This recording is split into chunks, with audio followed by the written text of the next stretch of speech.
rasslyftur.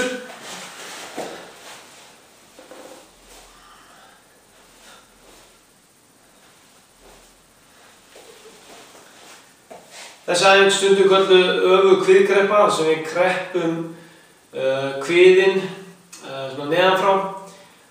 Þetta er æfing sem skal aldrei gera þegar einhver bakóþægindi eru til staðar og helst ekki heldur af þeim sem eru með sveikt mjóbak, það er að segja þeir sem eru með svona kúrmu á mjóbakinu.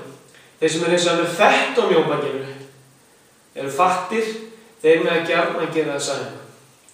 Þetta er rasslyfta og það má flétta ýmsar aðrar hreyfingar inn í þetta, til dæmis stjórn á fettunni, það er að segja að eftir rasslyftuna